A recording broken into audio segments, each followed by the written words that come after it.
Quatrième victoire consécutive pour le Paris Basket en Euroleague face aux Partizan Belgrade porté par un Adi Rifi encore très efficace. Jorge Sampaoli devrait être le nouvel entraîneur du Stade Rennais. L'Olympique Lyonnais et l'OGC Nice au ralenti en Europa League. Le résultat de la soirée en Pro D2, la NBA avec un record de points cette saison pour Rudy Gobert. Salut, c'est Hugo, j'espère que vous allez bien. Nous sommes le vendredi 8 novembre 2024 et on discute ensemble des actualités sportives du jour sur le combo sportif générique.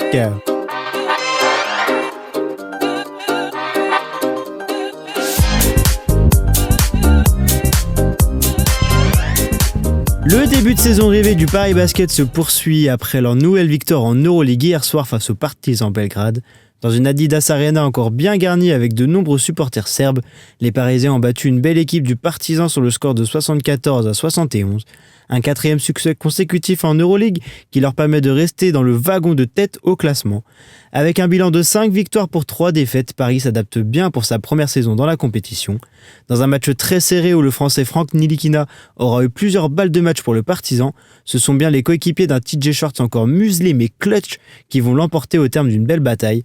Paris se déplace à Saint-Quentin ce dimanche en championnat de France avant de recevoir Kaunas à Paris mercredi prochain. L'équipe de France féminine joue les qualifications pour l'Euro 2025 et elles poursuivent leur parcours avec une écrasante victoire sur Israël hier soir à Caen. Victorieuses 94-52, elles font un grand pas vers la qualification. Portées par Gabi Williams et ses 14 points, les Bleus ont donc fêté leur retour après les JO de Paris sur une note satisfaisante. Prochain match dimanche en Lettonie. Jorge Sampaoli serait le nouvel entraîneur de Rennes. Des rumeurs de plus en plus insistantes enverraient l'ancien entraîneur de l'Olympique de Marseille sur le banc de l'équipe bretonne après le départ forcé de Julien Stéphan, mis à pied par sa direction jeudi matin. Affaire à suivre, mais l'officialisation ne devrait pas trop tarder. On en parle lundi soir dans le Big Combo. On jouait l'Europa League hier soir, notamment pour les deux clubs français, l'Olympique Lyonnais et l'OGC Nice. Des résultats identiques malgré des scénarios différents pour les deux équipes.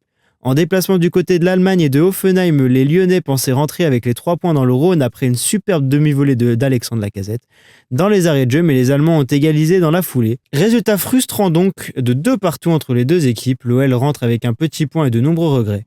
Nice n'a toujours pas gagné en Europe cette saison. Hier soir, ils ont eu le plus grand mal à arracher le match nul 2-2 également. Ça traînait dans une rencontre où ils ont été menés 2-0.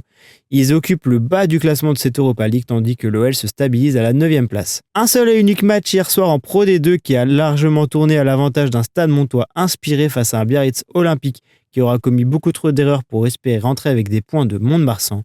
Victoire donc 33-15 pour le Stade Montois qui s'éloigne légèrement de la zone rouge de cette Pro D2 avant les rencontres de ce vendredi 8 novembre. On termine les actualités du jour avec Rudy Gobert offensif cette nuit dans la victoire de Minnesota sur le parquet des Chicago Bulls. Le Français termine la rencontre avec son record de points cette saison avec 21 points et 9 rebonds. Victor Wembanyama a gagné avec les Spurs mais encore été une fois très maladroit. Merci à toutes et à tous de m'avoir écouté. On se donne rendez-vous dès lundi pour le Big Combo et tous les jours de la semaine pour un nouveau podcast sur les actus sportifs du jour. N'oubliez pas de vous abonner et passer un très bon week-end. Lundi c'est férié mais on devrait quand même se retrouver en podcast. Portez-vous bien, c'était Hugo pour le combo sportif. Bon week-end tout le monde, ciao!